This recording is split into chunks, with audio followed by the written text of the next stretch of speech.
CBSE board ने आज 12वीं का परिणाम जारी कर दिया है। उदयपुर के निलय डांगी है जिन्होंने 99.4% प्राप्त किए। जिस तरह से पिछले साल का रिकॉर्ड उठाकर देखें तो उदयपुर में जो रिकॉर्ड रहा है 98.4 रहा है, लेकिन इस बार जो छात्र हैं 99.4 रहा है। निलय डांगी हमारे साथ हैं।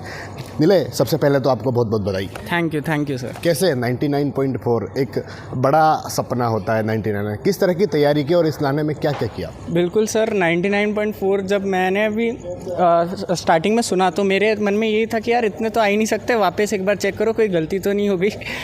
बट बिल्कुल मेरे जो पूरा बड़ाला टीम थी और बड़ाला फैकल्टी थी और जो हमारे ये एक परिवार टाइप है, तो उनका पूरा सपोर्ट था और पूरा सक्सेस का जो श्रेय इनको और मेरी माताश्री को जाता है जिन्होंने मेरे साथ पूरी मेहनत की। कैसे पढ़ाई करते थे? क्या शेड्यूल क्या रहता था? कोई शेड्यूल बनाते थे या फिर कैसे पढ़ाई करते थे? सर मैं कहना चाहूँगा एक्चुअली मैं ना प्लानिंग में बहुत पुअर हूँ।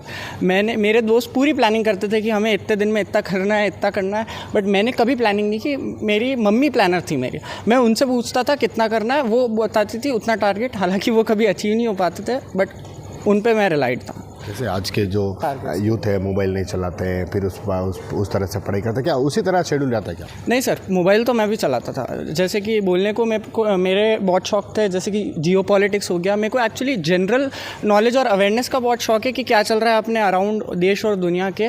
बट वही है सर कि थोड़ा थोड़ा रोज़ करते रहेंगे तो फिर लास्ट में अच्छा ही आता है, और लास्ट के 1-2 महीने तो करने ही पड़ते हैं। तो वही था मेरा भी, और मैं कभी रात भर जग के पढ़ाई नहीं की, तो बैलेंस वे में किया मैंने। आपके कुछ सब्जेक्ट में 100 में से 100 भी मिले?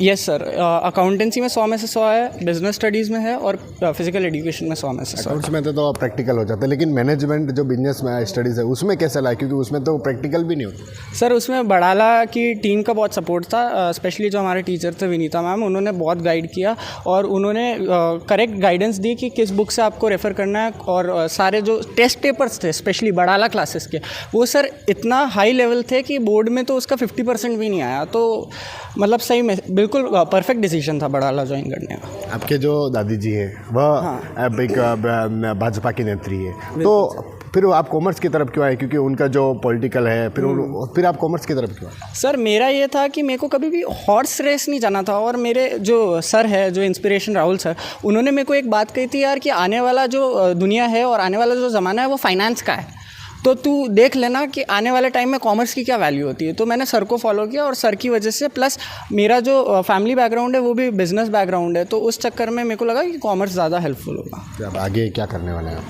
आगे मेरा फाउंडेशन का अटेम्प्ट है जून में, तो उसकी तैयारी मैं भी कर रहा हूँ यहीं बड़ाला क्लासेस। सीए की और आगे? बिल्कुल सर।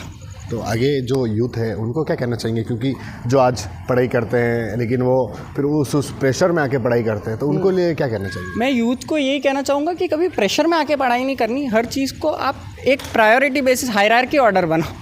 हायरार्की ऑर्डर, आपकी पढ़ाई पहले हायरार्की ऑर्डर में सबसे फर्स्ट होनी चाहिए। फिर मैं ये नहीं कहूँगा कि फ़ोन मत देखो, घूमो मत, सब करो, बट सबका एक टाइम होना चाहिए, कंसिस्टेंसी होनी चाहिए आपकी।